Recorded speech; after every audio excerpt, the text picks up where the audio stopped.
What's up, guys? Welcome back to another Zoids model kit review. So this is another double one. Shout outs to David Goff again for sending me these guys. He was very prompt about shipping them out and getting them to me on time. He's the same guy I bought the red blade Liger from, as well as the blue shield Liger and the dark horn. And this is the final set of Zoids that I got from him. I've had these for a little while now, a couple weeks, but I'm finally getting around to doing the video for them because I had a backlog of other Zoids videos to do. So this time we're going to be looking at the Hasbro Gun Sniper and Hasbro Iron Kong.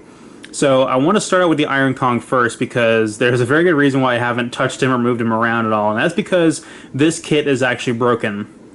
It's broken in a very significant way that makes it difficult to pose or even allow it to keep standing.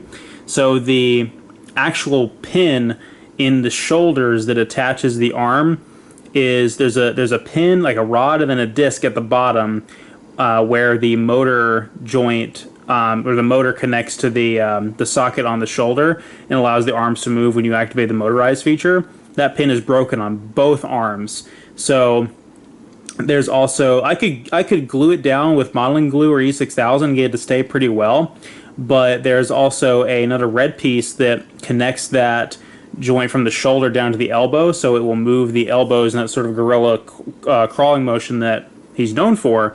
But with that piece on there, it would always apply too much stress to that pin and would always break it. So I decided to take that off, which means that his elbows can just move freely now. His elbows are loose. And this shoulder is actually permanently glued in, whereas this one is not. So you'll probably see this one fall off as soon as I touch it, but David gave me a good price on it. I also do have the boxes for these, but the box for him is mostly crushed. He didn't know for a fact that he actually even had this Zoid until I mentioned in the Blade Liger video that I had all these extra parts, all these extra weapons, and I'm like, I did my research and I said there's the only Zoid that these could have possibly come from is the Hasbro Iron Kong, and I'll explain why. And so he did some extra digging and eventually found it hidden away in storage somewhere, so it unfortunately did not survive nearly as well as the rest of his collection. But I do have to say that's no fault of his build quality, because the build quality, just as the previous kits, is pretty fantastic. So let's talk about the Iron Kong really quick, and if he falls apart, we'll get him out of frame here. So the Iron Kong, wow, it just looks so freaking cool. In terms of lore, the Iron Kong was very famous in the original Zoid story and in the Zoids and Spider-Man comics from the 80s, where in the original Zoid story, the Iron Kong was known as, he was a one-of-a-kind Zoid known as Gore the Lord Protector, and he was I think he was the leader of the Blue Zoids against the Red Horn, which was Red Horn the Terrible, leader of the evil Red Zoids. So this was a very large and sought-after kit from the original 1983 line. And so if you bought the Iron Kong or Gore the Lord Protector, whichever version, well, it would have been Iron Kong in Japan in 1983 when this first came out. And the color scheme is similar. The red is the same, but this gray is actually black, and it's a much shinier silver for the weapons up here. Other than that, it was the same kit in 1983. I think it was 1985 when the blue Gore the Lord Protector came out. And then there were several other iterations throughout the years, including Robostrux and Zoids 2. The Zoids 2 one I had like a chrome look to it, very similar to that gold shield Liger that I mentioned in the previous video. Fast forward all the way up until 1999, when we get the anime continuity, this is the exact color scheme that you would have gotten. So this kit, exactly as it appears right here, is exactly the same as the 1999 Takara Tomy Iron... Whoops, there goes his arm. It is exactly the same as the 1999 Takara Tomy Iron Kong. So when they released the Hasbro version, however, they made a few exceptions, and I'll explain what those are as we get into the fine details of the kit. So from a lore standpoint, again, he was Gore the Lord Protector, a very influential character in the original. And then in the anime and in the Guileless Empire versus Healing Republic continuity that takes place in the anime and manga, the Iron Kong is the heaviest muscle in the Empire's arsenal, the biggest and baddest of all of their Zoids. So these things would usually appear in small numbers, but they could probably take out entire squadrons of Command Wolves or other smaller Republic Zoids. And it had a lot of powerful weaponry. It had the advantage of being one of the only bipedal Zoids at all because of its gorilla type. So it had the advantage of not only being able to walk on all fours, but also use its, instead of having feet, or claws, it has hands. It can actually pick things up and punch other Zoids, and its fists were quite formidable, making for a really deadly fighter up close. So we saw these quite a bit in the anime. Of course, they kind of underplayed how powerful they are, because you saw Van and the other protagonists take them out quite regularly and without much effort. And in New Century Zero, we saw that Harry Champ's, was it his sister, Mary Champ, had a Iron Kong, which is essentially a top-of-the-line Iron Kong with all of the different things outfitted on it that you could possibly imagine. So, with that out of the way, we'll kind of talk about basically, well, one last thing, I suppose. The Iron Kong is like I said, the top-of-the-line Empire Zoid, whereas the only equal to it on the Republic side is the Gojulus, and with the Gojulus being in finer numbers and being just a little bit bigger and a bit badder, but not a effective equivalent because there's so few of them within that continuity. So let's go ahead and talk about the kit itself. So I was never a fan of this in the anime in terms of design, because I just don't like apes and gorillas all that much anyway, but in terms of overall aesthetic and design, this thing looks amazing. It looks really badass, especially when you consider that this kit was made in 1983. And so, a couple things about it. The cockpit obviously opens to reveal a crew of 2 android pilots. Actually, kind of reminds me of a AT-AT from Star Wars with the two drivers and gunners up front. This section actually up here actually lights up when it has batteries in it. That was another unique feature of this kit.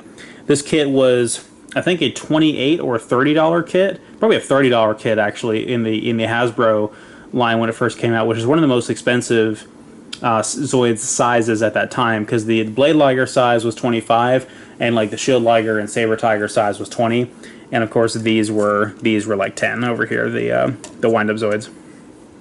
So really, really awesome looking. Doesn't have any other android pilots anywhere else. It just has the crew of 2. As far as the weapons go, again, when the motorized feature is active, the missile pod in the back is going to rotate around on a ratchet, and then this weapon over here just slides over his shoulder, but it has like a lever in the back, which I guess is supposed to fire off the missiles, but it doesn't really work, which you actually manually load up to 6 missiles in the side of it, which look like this. They're very simple, but it's a really cool weapon in concept. You just drop them in there and they rest on top of each other. And then I can probably slide it off of his shoulder and kind of show you what that looks like. So the missiles are supposed to, they're supposed to slide forward. Come on now.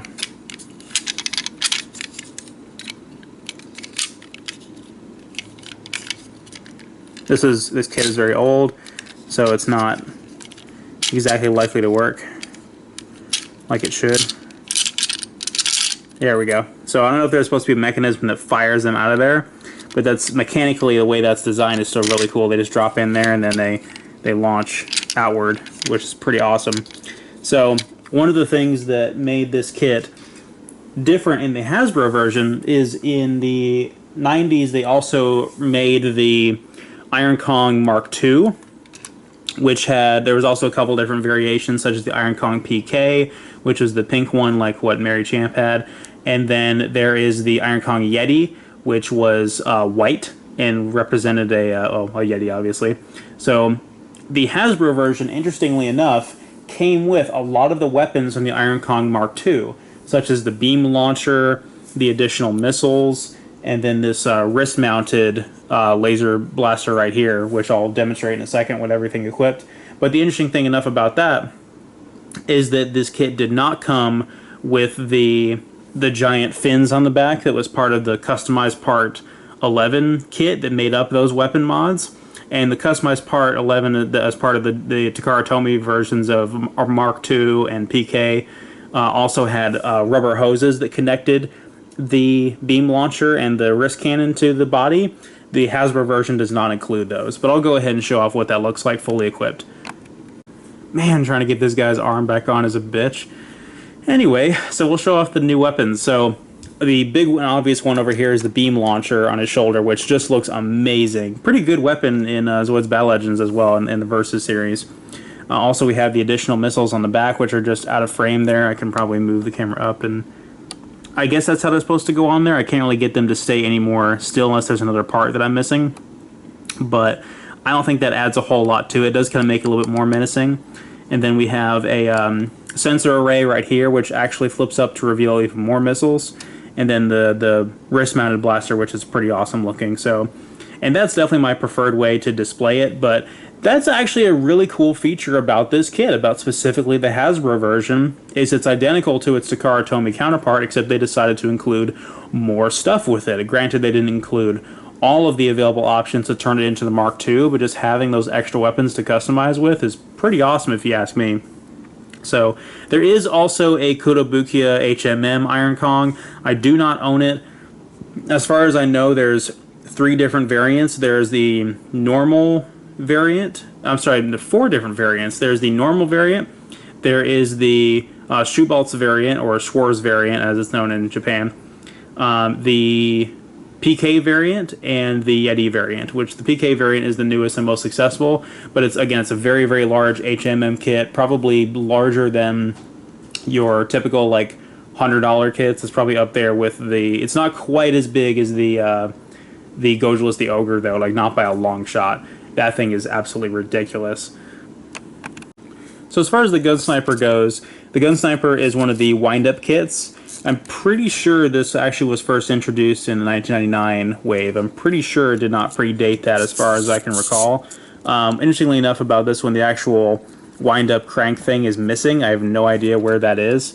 It did not come with the kit, but it's still possible to insert something into that slot right there and crank it up for the wind-up motor to work, so it still works just fine.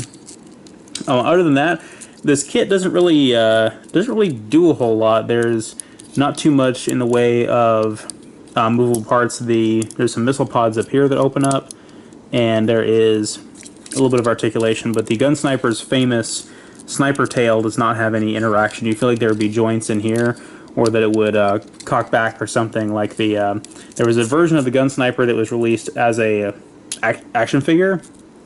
It was Lena's Gun Sniper. Ironically enough, it did not have the Lena Special. It had the Wild Weasel unit attached to it, but it also fired a spring-loaded missile from the tail, which is pretty cool.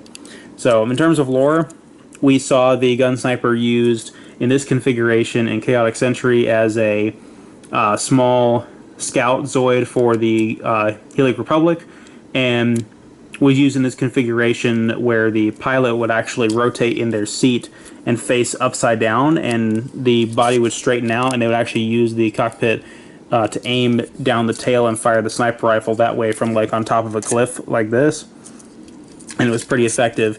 And then of course in New Century Zero, after Lena completely wrecks her perfectly good D-Bison, she gets one of these and decides that she doesn't want to use it for actual sniping like it's designed for, and gets the Wild Weasel unit and the Lena Special unit, which is just twin Gatling units, completely impractical. But for those of you that have seen my Zoids vs. 1 Let's Play, you know that I have each individual claw is articulated. That's pretty cool. I didn't realize that. Yeah, in Zoids vs. 1, I tried to defeat the Death Soar by using the Lena Special, and it actually went fairly well. I don't recommend it at all, but it's totally viable.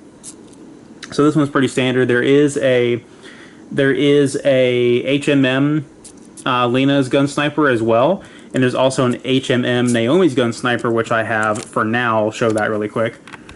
So this kit has not been built yet, but this is the HMM Naomi Gun Sniper. Apparently it also comes with the W2 unit, the Wild Weasel unit. Of course it's not, it is pictured on the box actually. Let me move that out of the way. So you can see that right there. It's not quite the same as the Wild Weasel unit, but it's still pretty badass looking, and actually the cannon on the back can actually face the correct way. Articulation looks a lot better on this guy. Oh wow, those look pretty amazing. Pretty amazing. The sniper cannon extends. So this is actually going to be a gift for my friend Jeff. I'm going to give this to him at DragonCon this coming weekend, because he is a Zoids fan. He's also a huge fan of Naomi, because who isn't? She's like the best the best character in all of New Century Zero. and she would use the Zoid in tandem with Leon and his Red Blade Liger, which we already reviewed, but I have the HMM of the Red Blade Liger as well.